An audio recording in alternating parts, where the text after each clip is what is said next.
Hello students, today we will do the worksheet 2 of unit 13. So before starting this worksheet, firstly you have to open the page number 160 in your maths book. We will consider some terms which we will use in this worksheet. Like we have already discussed in the worksheet 1, there are some terms like principal which is used for deposit money or withdrawal money from a bank, rate of interest, जो हमारा extra money charge करता है bank, the extra money charge by the bank, that is a rate of interest, and time, the period of time for which the money is kept in a bank, and interest the extra money paid by the bank. Okay, so these terms we have already discussed in the worksheet 1 and now we will use this. So now to find out the simple interest, we will use the three important terms: principal, rate of interest and time. इन तीनों terms का use करके हम simple interest find out करेंगे. अब देखो, जो हमारा प्रिंसिपल है, अमाउंट है वो किस में होगा? रुपीज़ में होगा ना. अमाउंट डिपॉजिट हो रहा है या विड्रॉ हो रहा है तो वो किस में होगा? रुपीज़ की फॉर्म में होगा. रेट ऑफ इंटरेस्ट हमारी हमेशा किस में होगी? परसेंट में होगी. परसेंट का आपने चैप्टर किया है ना, तो परसेंटेज फॉर्म में होगी. 2%, 3%, 4%, ओके, उस फॉर्म में होगी. टाइम जो है वो हमारा किस में होगा? ईयर्स में होगा. टाइम हमेशा किस में लेंगे? ईयर्स में. ओके, जैसे 1 ईयर, 2 ईयर, 3 ईयर, इस फॉर्म में लिया जाएगा.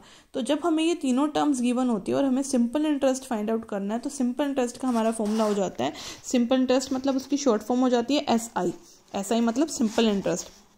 तो इसका फॉर्मूला हो जाता है P × R × T. P for principal, R for rate of interest and T for time. That means principal multiply rate of interest multiply time will be simple interest. Okay, so we will use this formula now in the worksheet 2. Okay, so page number 162, worksheet 2. Find the simple interest at the end of 1 year for the following. What we have to do? We have to find out the simple interest at the end of 1 year. मतलब हमें time already mention दे दिया इन सभी parts के लिए. कितना time लेना है? 1 year.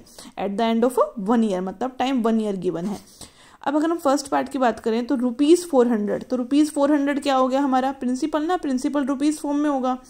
Eight 5% interest, तो ये 5% क्या दे दिया? रेट ऑफ इंटरेस्ट पर एनम, हर एक साल के लिए. टाइम हमें क्या दे रखा है? 1 ईयर. प्रिंसिपल दे दिया, रेट ऑफ इंटरेस्ट दे दिया. तो ये सब हम वैल्यूज़ यहाँ लिख देंगे. फर्स्टली आप जो इंपॉर्टेंट टर्म्स है ये मेंशन कर लेंगे कि P हमारा principal, R rate of interest, T time, और इंटरेस्ट क्या हो जाती है हमारी? Extra money paid. तो सिंपल इंटरेस्ट का हमने फॉर्मूला लगा दिया. Now worksheet 2. अब 400 तो क्या था? प्रिंसिपल यानी कि P.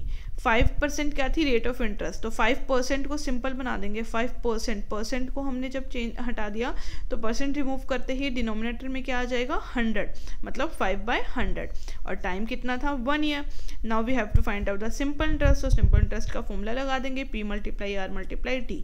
P की वैल्यू रखी 400, R की वैल्यू 5/100, T की वैल्यू 1. 100 से कट गया ये, 100 4 400.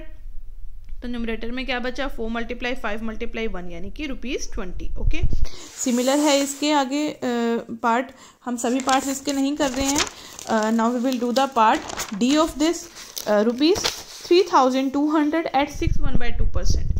तो देखो, प्रिंसिपल गिवन था हमें, रेट ऑफ इंटरेस्ट गिवन था 6/1/2. इम्प्रॉपर में कन्वर्ट कर देंगे, मिक्स फ्रैक्शन गिवन थी. तो 6 2 12 और 1 13/2%. परसेंट रिमूव करते ही नीचे 100, तो 2 की जगह क्या बन जाएगा? 200. टाइम 1 ईयर कॉमन गिवन था, तो आप सिंपल इंटरेस्ट फाइंड आउट कर सकते हैं. After this question 2, complete the table by calculating the simple interest. हमें ये टेबल कंप्लीट करनी है, सिंपल इंटरेस्ट फाइंड आउट करना है. प्रिंसिपल गिवन है, रेट गिवन है, टाइम गिवन है. सिंपल जैसे हमने क्वेश्चन 1 में किया, principal multiply rate multiply time. Rate को बस क्या करेंगे? परसेंट रिमूव करके बाय में 100 आ जाएगा. जो मिक्स्ड में गिवन है उसको इम्प्रॉपर बना के कन्वर्ट कर देंगे. सेम प्रोसीजर जैसा क्वेश्चन 1 में किया है.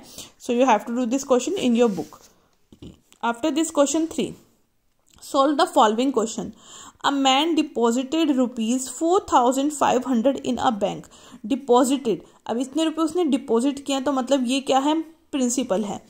Which paid him an interest of 11%. तो परसेंट में क्या होती है? रेट ऑफ इंटरेस्ट, मतलब रेट ऑफ इंटरेस्ट गिवन है. How much simple interest will he get at the end of 5 year. तो 5 ईयर के एंड के बाद उसको कितना सिंपल इंटरेस्ट मिलेगा। तो मतलब हमें सिंपल इंटरेस्ट फाइंड आउट करना है और टाइम क्या दे दिया 5 ईयर। टर्म्स हमें गिवन है तो यही टर्म्स हम यूज़ करेंगे निकालने के लिए।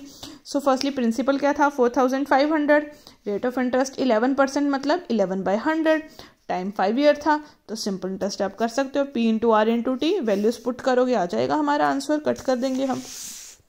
Next question, Rahul borrowed ₹650, borrowed मतलब उधार लिए हैं, तो मतलब ये भी क्या है हमारा principal.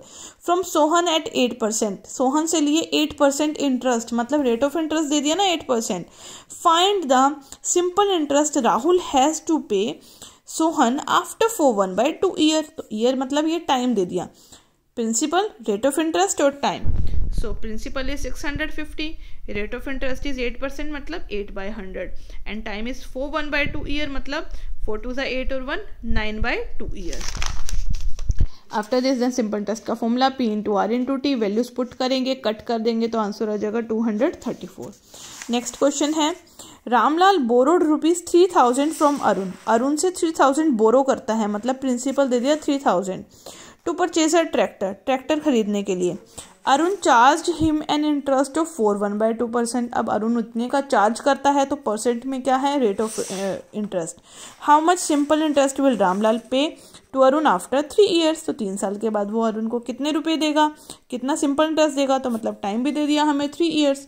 So rate of interest 3000, sorry principal 3000, rate of interest 1/2% मतलब 9/2% मतलब 9/200, टाइम 3 ईयर्स गिवन था, तो सिंपल इंटरेस्ट लगा देंगे P into R into T, values put करके इनको कट कर देंगे, आंसर आ जाएगा 405। So you have to do the question 1 and question 3 in your fair notebook and question 2 in your book. Thank you.